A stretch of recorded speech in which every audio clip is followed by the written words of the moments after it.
अस्सलाम वालेकुम, आदाब। आप देख रहे हैं स्टेट ऑब्जर्वर। मैं हूं आशिया खान। माइनिंग की बात करें तो माइनिंग को जम्मू में बैन कर दिया गया है, पर उसके द्वारा भी अगर हम बात करें, बैन करने के बाद भी जो माइनिंग है वो धड़ल्ले से की जा रही है। आप देखेंगे आज यहाँ पर office of the all JCB dumper tipper tractor trolley owner की तरफ से आज यहाँ पर पत्रकार वार्ता की गई है, और आप साफ तौर पर देखेंगे कि ये सरकार को कड़े शब्दों में चेतावनी दे रहे हैं कि जो माइनिंग पे प्रतिबंध है उसको हटाएं। आपसे ये जानना चाहूँगी कि माइनिंग में तो जम्मू में प्रतिबंध लगाया हुआ है, लेकिन उसके द्वारा भी अगर हम देखते हैं कि जम्मू में बड़े बड़े प्रोजेक्ट्स चल रहे हैं, वो भी तो कहीं ना कहीं से रेत बजरी की बात करें तो वो आ ही रही है। ऐसा क्योंकि गरीब जनता के लिए माइनिंग बंद है और बड़े बड़े प्रोजेक्ट्स के लिए खुली है। अगर हम देखें, माइनिंग माफिया जब से यहाँ पे माइनिंग बंद हुई है तब से माइनिंग माफिया काफ़ी सक्रिय दिख रहा है, पर सरकार जो है वो टस से मस नहीं हो रही। इससे आप क्या कहना चाहेंगे? देखिए जी, जो इधर ये बड़े बड़े जो प्रोजेक्ट लगे हैं ना, आपने कहा तो इनमें भी कोई माल आ ही रहा है। उसमें ये चीज़ें, अखनूर साइड भी खुला है, सांबा कठुआ खुला है, किशनपुर मनवाल खुला है, रियासी में खुला है, कुछ उधर से माल आ रहा है, ऐसी बात नहीं है।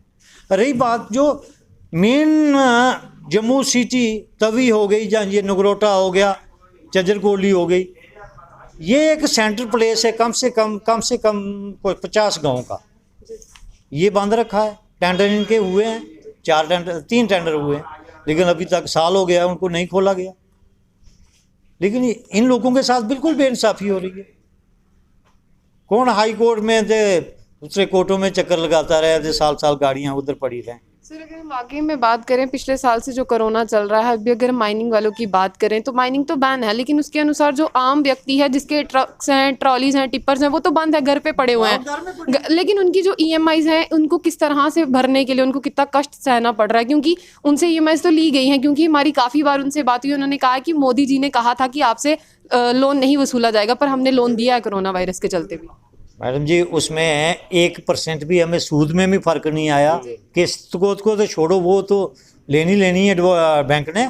जो सूद लगाते थे ना, उसमें भी 1% फर्क नहीं आया। लेकिन कहीं हमारे प्रधानमंत्री मोदी जी हैं, जो उन्होंने कहा था कि आपको सूद नहीं देना। आप क्या देखते हैं कि इसको जो प्रधानमंत्री कहते हैं वैसा होता है कि नहीं होता है? देखो, उसमें बात ये है जी, अगर प्रधानमंत्री जी आम आदमी से तो बात करेंगे नहीं। ये लोग जब बात करते हैं उसी बात का कानून बनता है, लेकिन प्रधानमंत्री जी जो बात करते हैं दूसरे दिन उस बात का कोई हमें समझ में नहीं आता वो किधर जाती है। लेकिन हम यही कह सकते हैं कि आपके माध्यम से उन तक बात पहुंच सकती है। लेकिन उन्होंने खुद कहा था कि हम इनको 2 महीने की किस्त या 3 किस्तें जो माफ़ करेंगे, लेकिन कोई माफ़ नहीं हुआ, कोई सूद माफ़ नहीं हुआ। लेकिन हम क्या कर सकते हैं, वो प्रधानमंत्री है। हम उनके साथ जाके बैठ के तो कोई सामने बात तो कर नहीं सकते। हमारा एक ही रास्ता है, आप लोग, आपके थ्रू ही हम उन तक बात पहुंचा सकते हैं। आगे उसके दिल में कोई ऊपर वाले का खौफ आए तो रहम करे इन गरीबों पर, तो अच्छी बात है।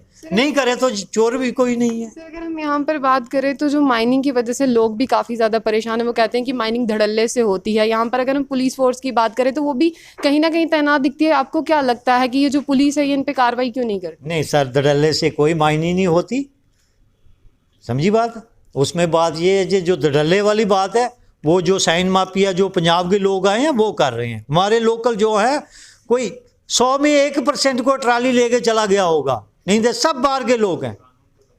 तो हमारे लिए अगर बाहर से भी आकर हो रही है जी, उनको कोई पूछता ही नहीं। सर, लेकिन पुलिस तो, हमारा प्रशासन तो जम्मू का ही है ना। बाहर से आकर करेंगे, पूछेगी तो जम्मू पुलिस। उनकी अप्रोच है, हर पास अप्रोच है।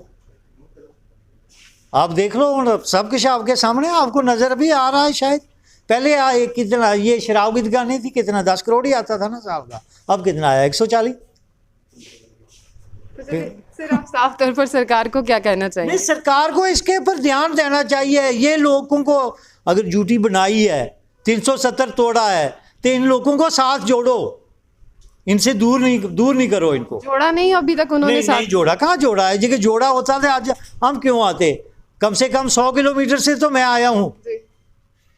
मैं अपनी बात करूँ ना, 100 किलोमीटर से जम्मू डिस्ट्रिक्ट का लास्ट कोना है, मैं उधर से आया हूँ, लेकिन मजबूर हो गए हैं, क्या करें। सर, मैं आपसे ये जानना चाहूँगी, जिस तरह से हम बात करें जम्मू की, जो माइनिंग बंद की गई थी, पर उसके अनुसार उससे सफ़र गरीब इंसान ही कर रहा है। अगर हम बाकियों को देखें, उनके लिए तो माइनिंग बैन नहीं है ना। जी मैम, एक्चुअली ऐसा ही हो रहा है। जो गरीब लोग, आम आदमी है, उसके लिए ये माइनिंग बंद है। तो जैसे ये जो ट्रैक्टर ट्रॉली वाले डंपर वाले ये भी ज़्यादातर गरीब लोग इनसे जुड़े हुए हैं, ड्राइवर हो गए, लेबर हो गए वगैरह, कुछ भी गरीब लोग जुड़े हुए हैं। और जिनके मकान जहाँ बंद हैं इस वक्त वो भी गरीब लोग हैं, जैसे PMAY वाले हैं, जहाँ गाँव में दूर दराज में रहते हैं गरीब लोग, उनके बंद हैं।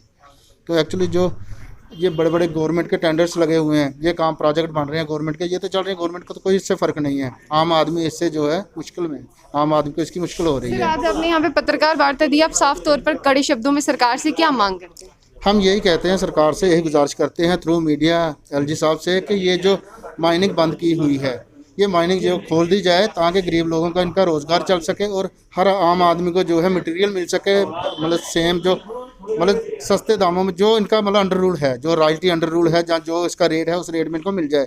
इस वक्त तो ज़्यादा से ज़्यादा मतलब महंगा इनको ये खरीद कर मकान बना रहे हैं, कहीं एक दो कमरे बना भी लेते हैं तो वही बहुत मुश्किल है।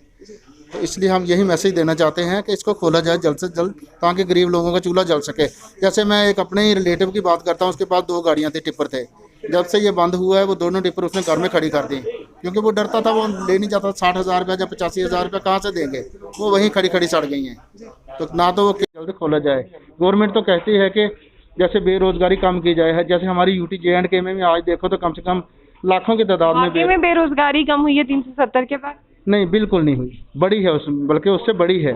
जैसे इन्होंने वादे किए थे, मतलब UT बनने के बाद यहाँ रोज़गार खुलेगा, मिलेगा लोगों को, आम जो जैसे भी फैक्ट्रीज वगैरह या किसी भी तरीके से रोज़गार देंगे, मगर वैसा कुछ नहीं हुआ। उससे भी नीचे जो रोज़गार का लेवल है ना, उससे भी नीचे आ गया है। लोग ज़्यादा मतलब बेरोज़गारी बढ़ हमारी गई। जो जम्मू है वो डिग्रेड हो चुकी है। जी बिल्कुल जी, अगर देखा जाए तो जम्मू में रोज़गार बिल्कुल ख़त्म हो गया है, काफ़ी हद तक ख़त्म हो गया है। चलिए, साफ तौर पर आज SCB ट्रिपर ट्रैक्टर ट्रॉलीज वालों से बात हुई। उनका साफ तौर पर यही कहना था कि जो माइनिंग माफिया है वो तो जम्मू में सक्रिय है, पर जो प्रशासन है उस पर तो लगाम नहीं लगा रहा। पर जो आम आदमी है जिसने कहीं ना कहीं EMIs पे लोन लिया है, गाड़ियाँ ली हैं, ट्रैक्टर लिए, उन पर साफ तौर पर जो सरकार का पंजा है वो चलता रहता है। तो उनका यही आज साफ तौर पर कड़े शब्दों में यही कहना था कि कहीं ना कहीं इस पर लगाम लगाई जाए और माइनिंग को जल्द से जल्द खोला जाए, ताकि जो आम व्यक्ति है वो भी जो सफ़र कर रहा है उसे सफ़र ना करना पड़े। तो ऐसी और भी अपडेट्स के लिए जुड़े रहिए स्टेट ऑब्जर्वर के साथ। आशिया खान, जम्मू से।